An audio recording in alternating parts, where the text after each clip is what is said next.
यानी शाहरुख खान का ब्रांड गिर रहा है, उसकी वैल्यू गिर रही है और उसको जो है वह ऐड मिलने बंद होंगे।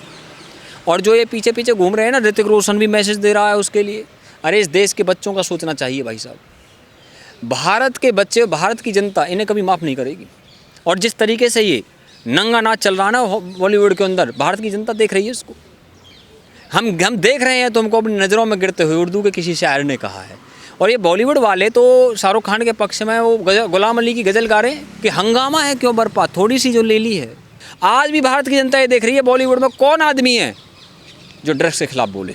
अभी तो बेटा पता लगेगा तुम्हारा, जिस तरह से तुम काम कर रहे हो ना। भारत की जनता एनसीबी के साथ खड़ी है और भारत की जनता ये कह रही है कि तुम्हें दिल लगी भूल जानी पड़ेगी, एक बार एनसीबी के फंदे में आकर तो देखो। देखिए, ये आर्यन खान अंतर्राष्ट्रीय ड्रग बेचने वालों के कांटेक्ट में है। ये प्रूव नहीं, इसके पक्के सबूत हम देंगे आज आपको। ये लॉस एंजलिस में रहता था जहाँ हॉलीवुड पड़ता है, और वहाँ पे इसे फिल्म भी मिली थी। इसके हॉलीवुड के बहुत सारे दोस्त हैं और लॉस एंजलिस में ही इसने स्टडी करी है। लॉस एंजलिस हॉलीवुड का शहर है और वहीं पे जो है सदर्न कैलिफोर्निया यूनिवर्सिटी में फ़िल्म मेकिंग का कोर्स किया था। तो वहाँ पे भी ड्रग्स की पार्टियाँ चलती हैं लॉस एंजलिस में भी। तो एक तो बात ये हो गई। दूसरा विषय ये हो गया, आर्यन खान को लेकर के पूरा बॉलीवुड में जो हड़कंप है और जो शाहरुख खान और गौरी खान रोते घूम रहे हैं, हाथ जोड़ते घूम रहे हैं, क्योंकि ज़मानत तो मिल नहीं रही भैया। एनसीबी ने वहाँ पे सारे सबूत दे दिए और अब इसको एक साजिश का हिस्सा इसलिए बता रहे ताकि गैर जमानती धाराओं में बदला जा सके इसको। मैं कारण बताता हूँ उसको। इसमें एक सेक्शन और ऐड कर दिया है 29A। वो है होता है कि उसमें ड्रग को जो है लाने ले जाने का काम भी करते हैं और वो एक साजिश का हिस्सा है। साजिश के हिस्से के लिए ही 21A लगता है, एनडीपीएस का एक्ट है ये। दूसरी बात समझिए, देखिए जो बॉलीवुड की बड़ी बड़ी पीआर एजेंसीज हैं, उन्होंने पूरी सख्ती लगा करके नोएडा फिल्म सिटी के जो चैनल हैं इनमें संपर्क करके वो ये एस्टेब्लिश कर रहे हैं कि जितनी भी दलीलें शाहरुख खान का वकील दे रहा है ना, उन सारी दलीलों को चैनल पे चलाया जा रहा है और एनसीबी जो दलील दे रही है उसको नहीं चलाया जा रहा। देख रहे हो आप, शाहरुख खान के पक्ष में जितने भी बयान आ रहे हैं उन सबको चैनल पे चलाया जा रहा है। शाहरुख खान के पक्ष में जितने भी ट्वीट आ रहे हैं उन सबको चलाया जा रहा है। इसका मतलब क्या है? पीआर एजेंसीज ने एक तैयारी करी है और ये पता तैयारी कैसे करी है। देखिए, जो शाहरुख खान की कंपनी है ना वेंकी, इसकी जो रेड चिलीज एंटरटेनमेंट, इस कंपनी का जो सीईओ है वो है वेंकी माइसोर। उसने मीटिंग ली है कई पीआर एजेंसीज वालों की और उनसे बोला है कि जितना पैसा चाहे उतना पैसा लगा लीजिए, लेकिन शाहरुख खान के जो इमेज है 350 करोड़ की इमेज है वो नीचे नहीं जानी चाहिए। अब मैं ये बात इसलिए कह रहा हूँ क्योंकि शाहरुख खान बड़े बड़े ब्रांडों का जो एडवर्टाइज़ करते हैं, पता कितने बड़े ब्रांडों का एडवर्टाइजमेंट करते हैं। बायजूस ने तो अपने पैर पीछे खींच लिए। बायजूस वाले तो कह दिया कि शाहरुख खान से एडवांस बुकिंग होने के बावजूद भी उसे कह दिया तुम्हारा पैसा वापस दे देंगे, लेकिन तुम्हारे से ऐड नहीं करानी। लेकिन शाहरुख खान ऐड करता किस किस की? बड़ी कंपनीज़ की। रिलायंस जियो की करता है, आईसीआईसीआई करता है, hyundai की करता है, दुबई टूरिज्म। बताइए, यूएई की सरकार ने किया है इसको, यूएई की सरकार ने हायर किया दुबई टूरिज्म की ऐड भाई साहब। और बताऊं, बुर्ज खलीफा को इसके जन्मदिन पर, शाहरुख खान के जन्मदिन पर उसको इसके नाम के साथ सजा दिया गया था, पिछले साल भी और 2018 में भी। ये नवंबर की बात बता रहा हूँ मैं आपको। तो ये सब क्या है? यानी शाहरुख खान का ब्रांड गिर रहा है, उसकी वैल्यू गिर रही है और उसको जो है वह ऐड मिलने बंद होंगे। और जो ये पीछे पीछे घूम रहे हैं ना, ऋतिक रोशन भी मैसेज दे रहा है उसके लिए। अरे इस देश के बच्चों का सोचना चाहिए भाई साहब। भारत के बच्चे, भारत की जनता इन्हें कभी माफ़ नहीं करेगी। और जिस तरीके से ये नंगा नाच चल रहा है ना बॉलीवुड के अंदर, भारत की जनता देख रही है इसको। हम देख रहे हैं तुमको अपनी नज़रों में गिरते हुए, उर्दू के किसी शायर ने कहा है। और ये बॉलीवुड वाले तो शाहरुख खान के पक्ष में वो गुलाम अली की गज़ल गा रहे हैं कि हंगामा है क्यों बरपा, थोड़ी सी जो ले ली है, हंगामा है क्यों बरपा। बताइए, तो मतलब गज़ल गाते घूम रहे हैं, लेकिन भारत की जनता को ये इतनी भोली समझ रहे हैं। कुमार विश्वास जी कहते हैं कि इस धरती से उस अंबर तक दो ही चीज़ गजब की हैं, एक तो तेरा भोलापन है, एक मेरा दीवानापन है। बेटा, एनसीबी जो कुछ कर रही है ना इस देश के अंदर, वो इस देश की पीढ़ियों को, इस बच्चों को बचाने का काम कर रही है। सुशांत सिंह राजपूत के केस में जब एनसीबी वहाँ गई थी ये जांच करने के लिए, उस समय होम मिनिस्ट्री में इनकी मीटिंग हुई थी। होम मिनिस्ट्री ने इनको काम दिया कि मुंबई से ड्रग्स की दुनिया को ख़त्म करो। और पिछले एक साल में 150 करोड़ रुपए की ड्रग्स जब्त की है। 35 ड्रग के बड़े बड़े धंधेबाज जेल के अंदर करके दिखाए हैं। और समीर वानखेड़े साहब जो इसमें हीरो बन के आए हैं, वो सच्चे हीरो इस देश के। इसलिए हम कह रहे हैं सारा ज़माना समीर वानखेड़े का दीवाना, और ज़माना कहे फिर क्यों झूठे आरोप लगाना। और एक चीज़ समझ लीजिए आप, देखिए आपको मैं एक बात बताऊं, शाहरुख खान ने को एक प्रॉपर्टी गिफ्ट की गई थी दुबई के अंदर, पाम जुमेरा आइलैंड पे, और इनकम टैक्स डिपार्टमेंट ने इनको नोटिस दिया और उन्होंने इनकम टैक्स डिपार्टमेंट बोला ये गैर कानूनी है। और ये इसका मैं जिक्र इसलिए कर रहा हूँ क्योंकि मनी लॉन्ड्रिंग का केस भी है इनको। मनी लॉन्ड्रिंग मतलब ब्लैक मनी को वाइट करना, वाइट मनी को ब्लैक करना। इसका उदाहरण बता रहा हूँ मैं आपको। ये सिर्फ ड्रग्स के मामले में तो बेटा आ गया, मनी लॉन्ड्रिंग के मामले में शाहरुख खान।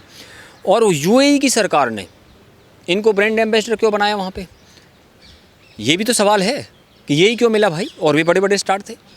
जो अल नहयान है ना, यूएई का जो शासक है, यूनाइटेड अरब एमिरेट्स का जो शासक है, वो अल नहयान से इसकी दोस्ती है बहुत बढ़िया वाली, हम बता देते हैं आपको। और उसकी दोस्ती संजय दत्त और उर्वशी रौतेला से भी है। इसलिए संजय दत्त और उर्वशी रौतेला को वहाँ का गोल्ड वीज़ा मिल गया यूएई का। और ये इनको भी बड़ी बड़ी फैसिलिटीज़ दी जा रही है वहाँ पे। वहाँ के एयरपोर्ट पे चेकिंग थोड़ी होती है शाहरुख खान की, दुबई के एयरपोर्ट पे, अन्ना अबू धाबी के एयरपोर्ट पे होती है। ये मैं बता रहा हूँ आपको। ऐसे ही निकल जाते हैं वहाँ से, कस्टम्स के अधिकारी देखते रहते हैं। जब आप मुझे बताइए कि भारत के बच्चों को क्या ये आइकन बनने लायक रह गए क्या उनके लिए? अरे भैया मेरे, ये इतना बड़ा अंडरवर्ल्ड और आईएसआई का नेटवर्क है, ये इस देश के बच्चों को बर्बाद करने के लिए चलाया जा रहा है, भारत की पीढ़ियों को बर्बाद करने के लिए चलाया जा रहा है। ये उनको मोटिवेट कर रहे हैं ड्रग्स लेने के लिए। इसी कारण तो भारत के अंदर अब ऐसे लोगों की आइकन बनने की वजह से ही तो भारत के अंदर अब 20 लाख लोग हीरोइन के कंज्यूमर हैं, हीरोइन के ग्राहक हैं, हीरोइन ड्रग्स है। और 24 लाख लोग भारत के अंदर कोकेन के कंज्यूमर ग्राहक हैं उसके। और इतना भी समझ लेना, मैं आपको बता देता हूँ कि 24 ड्रग के बड़े रैकेट पंजाब के अंदर सक्रिय हैं, 25 ड्रग के बड़े रैकेट मुंबई के अंदर सक्रिय हैं, 12 ड्रग के रैकेट गुजरात और गोवा के अंदर सक्रिय हैं। तो इसका मतलब इस देश के बच्चे कहाँ पर जा रहे हैं? राज कपूर की पुरानी फिल्म का एक सॉन्ग था कि दुनिया बनाने वाले क्या तेरे मन में समाई, काहे को दुनिया बनाई। अच्छा, काहे को दुनिया बनाई जब ये सारे बच्चे हमारे ड्रग्स में इस देश की पीढ़ियाँ सोई रहेंगी तो कहाँ पहुँचेंगे हम? बताइए आप मुझे। अब मोहन भागवत ने बयान दिया है कि जो यूरोप के देश हैं वे भारत के बच्चों को बर्बाद करना चाहते हैं, कि पीढ़ियों को बर्बाद करना चाहते हैं। उनका ड्रग्स का व्यापार है क्योंकि उनके पास कोई काम तो है नहीं यूरोप वालों के पास। या तो हथियार बेचना है, ड्रग्स बेचना है, ना तो एग्रीकल्चर प्रोडक्ट उगा रहे, ना वो मैन्युफैक्चरिंग कर रहे, ना वो आईटी की टेक्निकल सपोर्ट दे रहे। तो यूरोप के लोग काम क्या करेंगे? अय्यासी करने के लिए पैसा तो चाहिए, इसलिए ड्रग का काम भी वहाँ से यूरोप से हो रहा है। मैं बता देता हूँ आपको, बोरिस जॉनसन से पिछले साल एक प्रेस कॉन्फ्रेंस के अंदर एक पत्रकार ने पूछा कि कोकेन जो यहाँ यूके के अंदर इतनी सप्लाई हो रही है उस पर जवाब दीजिए आप। तो बोरिस जॉनसन यूके के प्राइम मिनिस्टर उसका जवाब दिए बगैर चल दिए, वहाँ से भाग गए, छोड़ गए प्रेस कॉन्फ्रेंस, जवाब ही नहीं दिया। बताइए आप। 30 दिसंबर 2016 का लेटर सामने आया है मार्गरेट थैचर का, उसमें कोकेन के खिलाफ एक बड़ा कैंपेन छेड़ने की बात करी गई है। और ये मैं इसलिए भी कह रहा हूँ क्योंकि 186 देशों ने हस्ताक्षर किए हैं जो ड्रग को लेकर के कानून बना हुआ, नार्कोटिक्स ड्रग्स को लेकर के, उसमें यूके का साइन भी। उस समय यूएस के जो प्रेसिडेंट थे, राष्ट्रपति थे रोनाल्डो रीगन, उसने पहल करके, और ये जो 1985 के दौरान की बात बता रहा हूँ, उस समय भारत में भी ये कानून आया था, तो कोकेन को वर्ल्ड वाइड बैन किया गया है 1985 में। यहाँ राजीव गांधी की सरकार थी भारत के अंदर, और वहाँ पे यूएस के अंदर रोनाल्डो रीगन वहाँ के राष्ट्रपति थे। लेकिन अब रोनाल्डो रीगन इस दुनिया के अंदर नहीं है, ना राजीव गांधी इस दुनिया के अंदर है। लेकिन अब अगली पीढ़ी को तो ये काम करना पड़ेगा ना कि भाई लैटिन अमेरिका के देशों की इकोनॉमी इस चीज़ पे चल रही है, कोलंबिया, पेरू और चिली, इन देशों की इकोनॉमी इस पे चल रही है।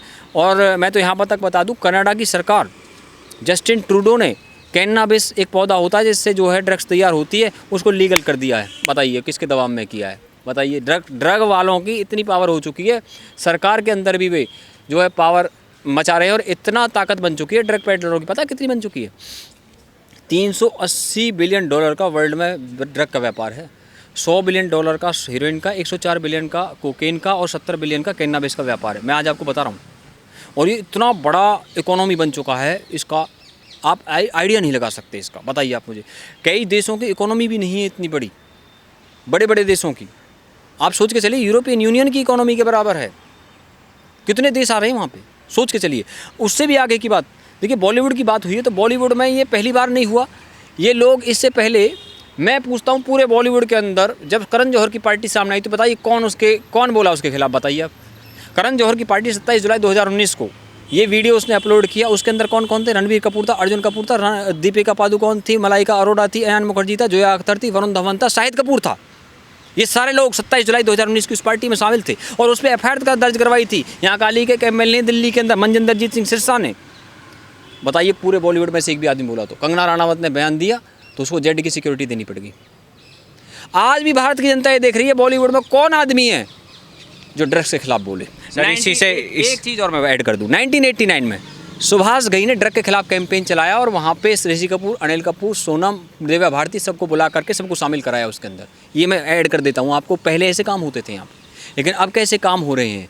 और मैं एक चीज़ कह देना चाहता हूँ इसको, अभी तो बेटा पता लगेगा तुम्हारा, जिस तरह से तुम काम कर रहे हो ना, भारत की जनता एनसीबी के साथ खड़ी है और भारत की जनता ये कह रही है कि तुम्हें दिल लगी भूल जानी पड़ेगी, एक बार एनसीबी के फंदे में आकर तो देखो।